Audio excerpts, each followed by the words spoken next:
Good morning students. आज हम कक्षा 8 के अंतर्गत संस्कृत में पाठ गुरु भक्त आरुणि को पढ़ेंगे।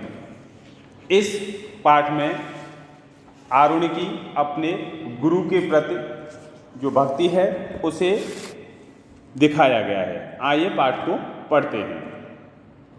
प्राचीन काले एकस्याः नद्याः तटे धौम्यः नाम एकः ऋषि अवसत्।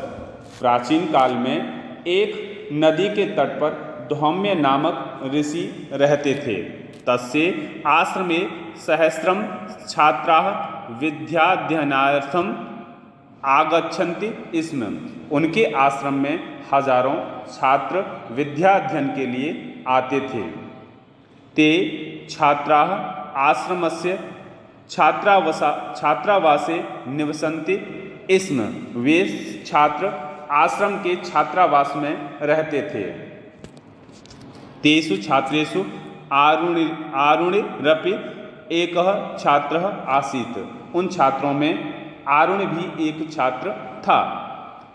आरुणि धौम्यस्य शिष्येषु सौम्यः विनम्रः सरल हृदयश्च आसीत्। आरुणि धौम्य के शिष्यों में सौम्य, विनम्र और सरल हृदय वाला था। सह सर्वदा गुरुः आज्ञां पालयति स्म। वह हमेशा गुरु की आज्ञा का पालन करता था।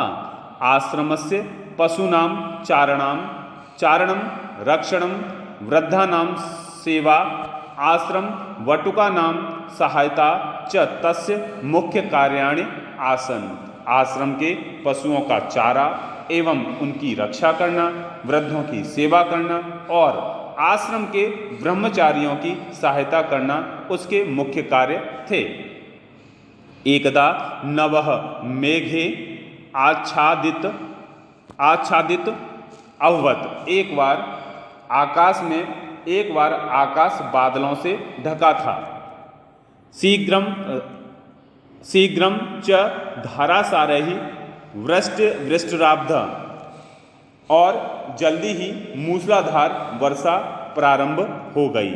सर्वे छात्राः गुरोः आदेशात् छात्रावासं प्रति अधावन्। सभी छात्र गुरु के आदेश से छात्रावास की ओर दौड़े। तदा गुरु आरुणिमा मह्यत आदेशत च। तब गुरुजी ने आरुणि को बुलाया और आदेश दिया। क्या आदेश दिया? वत्स त्वं शीघ्र गत्वा क्षेत्रात् जल प्रवाहं बहिर्गमनात् अवरोधय। पुत्र, तुम जल्दी जाकर खेत से पानी को बाहर जाने से रोको। ऐसा उनके गुरु ने कहा। आरुणि गुरोः आज्ञां स्वीकृत्य तथा कर्तुं क्षेत्रम अगच्छत्। आरुणि गुरु की आज्ञा को स्वीकार करके वैसा करने के लिए खेत पर गया।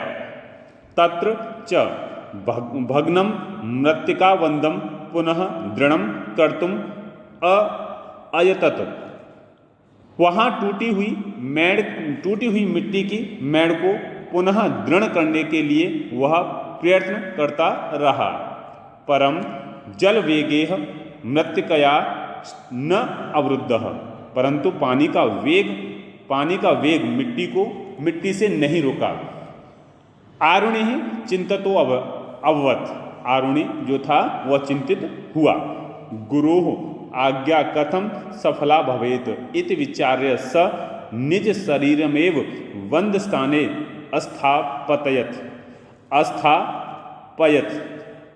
गुरु की आज्ञा कैसे सफल हो, ऐसा सोचकर उसने अपना शरीर ही बांध के स्थान पर रख दिया, अर्थात वह वहां पर लेट गया।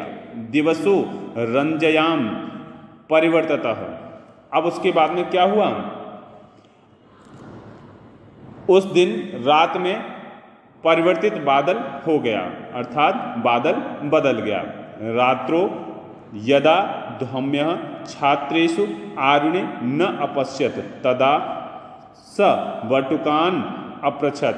रात्रि में जब धौम्य ने छात्रों में आरुणि को नहीं देखा तब उन्होंने ब्रह्मचारियों से पूछा, आरुणि कुत्रस्ति, आरुणि कहाँ हैं? एक छात्र अवदत्, एक छात्र ने कहा, गुरु भगवान एव तम क्षेत्रे जलम अवरोधो प्रेषयते, आपने ही उसे खेत में पानी रोकने के लिए भेजा था। आगे देखिए, अनेन धौम्यः आरुण विषये अतीव चिंतितः अभवत्, इससे धौम्य आरुण के विषय में बहुत चिंतित हुए। सह शीघ्रं शिष्यैः सह क्षेत्रं प्रति अगच्छत, वह शीघ्र ही शिष्यों के साथ खेत की ओर गए। मृत्तिका लिप्त देहस्य निज प्रिय शिष्यस्य गुरु भक्ति दृष्ट्वा सह अतीव प्रसन्नो अभवत्, अपने प्रिय शिष्य के मिट्टी से सने हुए शरीर को और गुरु भक्ति को देखकर वह बहुत ही प्रसन्न हुए। कौन प्रसन्न हुए? आरुणि के जो गुरु जो थे वह। अतः यतः आरुणि निज देहेन बंध दृढ़ं कृत्वा आश्रमस्य सस्यस्य रक्षाम अकरोत्, क्योंकि आरुणि ने अपने शरीर से मेण को दृढ़ करके आश्रम के खेत की रक्षा की थी। प्रसन्नो भूत्वा गुरु आशीर्वादम अयच्छत, प्रसन्न होकर गुरु ने आशीर्वाद दिया, पुत्र विद्वानम भव, पुत्र विद्वान बनो। आरुणि गुरु आशीर्वादेन विद्वान भूत्वा संसारे प्रसिद्ध अभवत्, आरुणि गुरु के आशीर्वाद से विद्वान होकर संसार में प्रसिद्ध हो गया। तो इस तरह से आज हमने पाठ गुरु भक्त आरुणि इसकी व्याख्या को पढ़ा। मैं समझता हूँ यह पाठ आपकी भली भांति समझ आ गया होगा। फिर भी अगर आपके कुछ प्रश्न हो आप उनको जूम सेशन पर पूछ सकते हैं। इस पाठ का अभ्यास कार्य आपको PDF के माध्यम से भेजा जाएगा। आप उस कार्य को अपनी पुस्तक और उत्तर पुस्तिका में लिखेंगे। आज का गृह कार्य इसी पाठ का प्रश्न संख्या 2, रिक्त स्थानानि पूरयत, इस प्रश्न को आप अपनी उत्तर पुस्तिका में गृह कार्य में करेंगे। धन्यवाद।